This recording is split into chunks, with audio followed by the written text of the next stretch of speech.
Sudeste todos os dias na sua casa, maravilha. Se não tem, daqui a pouco tem dica pra você. Mas vamos começar o programa agora com a Juliana. Bem-vinda, Ju. Obrigada pela presença. Até agradecer aqui, porque foi através de um amigo em comum que eu soube do lançamento do seu livro, né? Inclusive, acho que o Davidson tá fazendo aniversário hoje.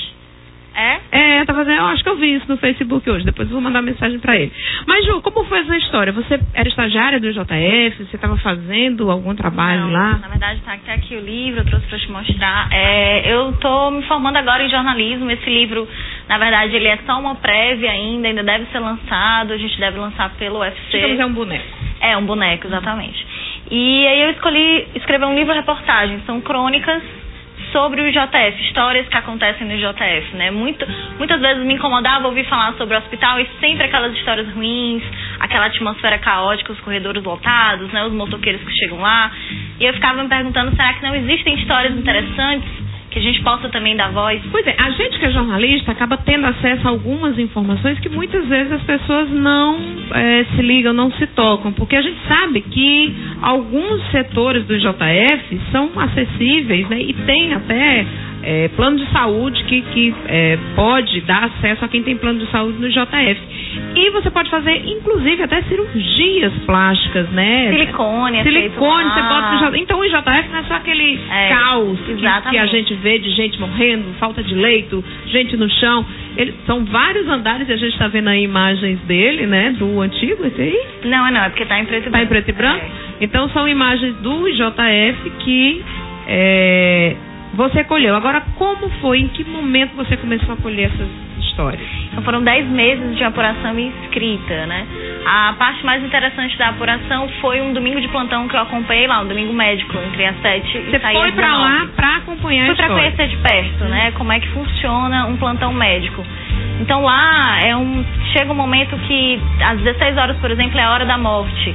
E os médicos me diziam, olha, daqui a pouco é a hora da morte. Que hora da morte é essa, né? Eu sei que 16 horas? Às 16, que é quando chegam as pessoas do fim de semana, normalmente que beberam, que estão dirigindo. Tá. E aí é o horário mais caótico que tem. Atendimento, é o pico de atendimentos do JF, é às 16 horas. Então a gente foi conversando e aí eu fui entrando na rotina deles. Chegou uma família baleada nesse dia, foi no dia 23 de setembro do ano passado. A família inteira? Família inteira, eu tava lá no Lagamar, aí foi um acerto de contas com o pai da criança, aí ele baleou 4 pessoas da família. E aí um dos médicos falou, Juliana, corre lá, vai lá acompanhar, como se eu também fosse médico. O ritmo lá é muito parte frenético. Integrante da equipe médica, né? Tipo isso. Agora, assim, você começa capítulo por capítulo por cada uma das unidades que você encontra lá no JF, exatamente, né? Então, capítulo 1 tem a entrada, capítulo 2, os esquecidos. Os esquecidos são o que a gente normalmente não olha. Por exemplo, você sabia que existe biblioteca no JF? Existe ouvidoria, existe capela no JF. A ouvidoria e a capela eu sei, mas a biblioteca eu não lembro de ter ido a nenhuma. Então, assim, esse capítulo ele fala um pouco do que ninguém normalmente não olha. Um refeitório. Como é que funciona o refeitório do JF? Por dia, por exemplo, são desperdiçadas 26 quilos de comida no refeitório. Sério? E então, assim, eu fui tentar... de pacientes e de gente que trabalha lá. Pacientes e funcionários. Né? Isso aí é a antiga assistência municipal, isso, que depois deu nome ao IJF. Né? Foi a primeira... Isso, já se localizava ali, né? Aquela esquina da Antônio Pompeu, ali próximo à Faculdade de Direito, ela era desse jeito, o JF. E aí o máximo que atendia era o quê? Você foi buscar a história também? Muito pouco, eu me ative mais ao presente mesmo, ao factual. Vamos lá. Aí passou pelo balcão de informações, ouvidoria, refeitório, biblioteca, crônica, pílula 1. São histórias engraçadas, né? Por exemplo, tem uma delas de um paciente que chegou bêbado com a acompanhante, e aí a acompanhante tinha tentado se matar, usou alguns medicamentos e tudo mais. E aí ele chegou e o médico perguntou, o que foi que aconteceu com ela? E aí o rapaz, né, que estava acompanhando, não sei, o senhor que é pago pela prefeitura ganha rios de dinheiro, não sabe, eu vou saber. Então, assim, essas crônicas pílulas são textos menores. Nosocômio, precursor? É um sinônimo de hospital, nosocômio. Nossa! Usavam esse nome antigamente. Aí aqui você começa a contar a história, né? Aí é interessante que depois entra o CTQ, né, que é o Centro de Queimados, e o CEATOX, que é o Centro de Toxicologia. Aí no Centro de Queimados em carne viva? São as histórias... O pessoal chega como se costuma dizer, em carne viva. São histórias muito tristes, assim, crianças de 1 ano e meio que estão na cozinha, a mãe não presta atenção, o menino vai lá, puxa a panela de água quente, a chaleira do café, entendeu? Então, essas histórias são muito tristes. Banhos anestésicos, tem um banho para passar a dor daquele pessoal? Tem, eles são anestesiados, eles passam cerca de 1 hora, né, dormindo, e aí é feita a limpeza das queimaduras. Então você precisa anestesiar quem tá queimado, porque ele não aguenta fazer a limpeza. E aí tem uma sala específica para esses banhos. E ela é toda esterilizada, eu não pude entrar, por exemplo, né? E essa ala, ela é isolada do resto do hospital, porque ela... É o terceiro andar, né? É o quarto? Não, é o terceiro, né? É o terceiro. Então, ela é isolada. E aí, ela é de difícil acesso, eu só fui uma vez lá.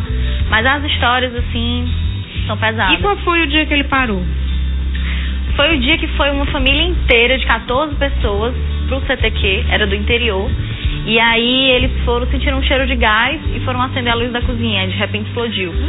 Então, foram essas 14 pessoas de madrugada pra lá, pra serem atendidas. Qual era o interior?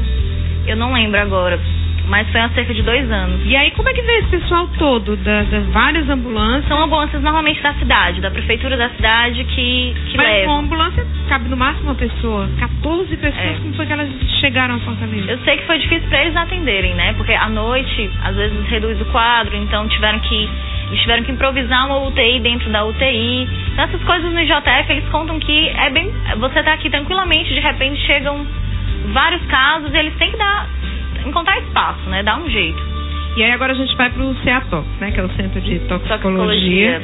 Onde é que o veneno é expurgado? Você vai ter um capítulo específico com esse título. Pronto, aqui é no CEATOX, onde as pessoas que chegam envenenadas, elas são tratadas, né? Então, assim, lá, eles, por exemplo, chega alguém picado de cobra, de escorpião, então eles vão tentar ver se aquela cobra, por exemplo, ela é peçonhenta, se ela oferece algum perigo de fato. Algumas não são, chegam lá no susto, o paciente chega lá no susto e depois constata que não. Então, assim, é no CEATOX que eles fazem essa triagem. E também tem casos muito pesados de tentativas de suicídio, né? E crianças que chegam lá envenenadas por chumbinho. Vão beber produto que é comprado em garrafa PET, como se fosse refrigerante, né? A criançada não sabe se é um refrigerante novo ou se é produto de limpeza, né? Agora, essa história do leite e da cachaça. Pronto, é que o médico, aliás, o farmacêutico que eu entrevistei, ele falou que existe um mito muito grande que as pessoas do interior acreditam que se você der cachaça ou leite para quem foi picado de cobra, né, e passa dor, passa rápido e tudo mais. E o farmacêutico, anula o veneno. Anula o veneno. Isso daí é mito, segundo o farmacêutico. Então, nesse capítulo a gente conta um pouquinho sobre isso. E aí você vai para multiunidade. Aí chega lá, tem um homem que não se chama de Souza José, mas Aprígio. É um zelador. Porque eu ficava muito curiosa de saber como é que, por exemplo, algumas profissões que não estão envolvidas numa cirurgia ou num atendimento, como é que eles encaram aquilo de uma maneira periférica, né? Um zelador. Ele está dentro de uma enfermaria, né? Então, ele está ali para fazer a limpeza. Mas será que ele não se deixa emocionar? Ele também é pai, né? Ele também tem uma família. Então, eu conversei com esse zelador, que o nome dele é Aprígio, super tímido, é aquela pessoa difícil de você puxar alguma informação. Mas ele foi falando que a estratégia que ele usou é não olhar. Ele está há 6 anos no JF, ele não olha, ele não vê, ele faz o trabalho dele, fica de costas. Mas as crianças são o ponto fraco dele. Ele falou, olha, eu sou pai. Então, assim, principalmente as crianças no CTQ, que é o Centro de Queimados, que chegam lá 1/3 do corpo queimado, 2/3 do corpo queimado, e aí ele não pode ver, mas tem que ver, mas acaba vendo. Então, é aquela relação difícil que ele conta. Uhum. E assim, tem um capítulo aqui dedicado a 10 coisas que só acontecem no JF, do tipo...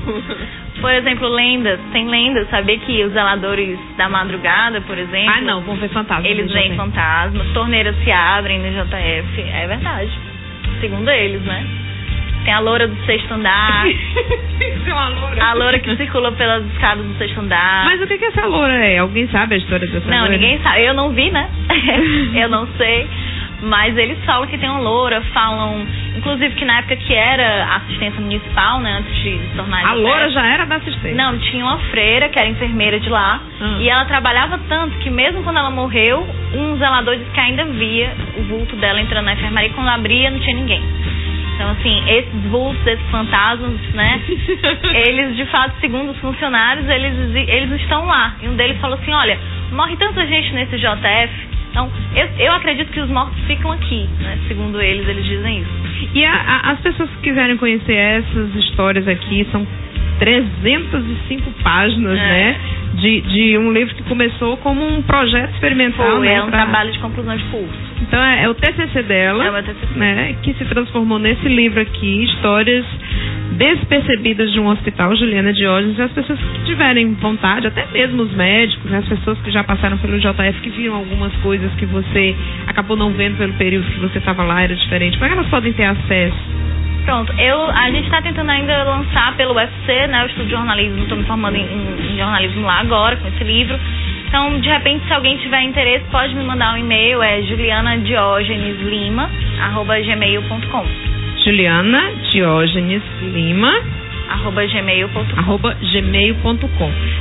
Ju, você disse que esse aqui é só o começo. Você vai fazer um segundo livro? Quem sabe, tem várias histórias que não entraram. Você vai para outros hospitais ou vai continuar lá? Não, eu pretendo, assim, continuar tentando entrar nessa outra carreira, além de jornalista, como escritora, né? Mas ainda é muito pretensioso dizer isso, ainda não sei se eu já posso dizer isso, mas eu pretendo tentar esse caminho também. Começo você já tem, né? O caminho para trilhar você já sabe qual é. Obrigada, Ju, pela sua presença aqui. Boa sorte, que você possa ir no lançamento do livro. Comunica pra gente anunciar aqui no programa, tá bom? Obrigada pela presença. E você não saia daí. Daqui a pouco eu volto.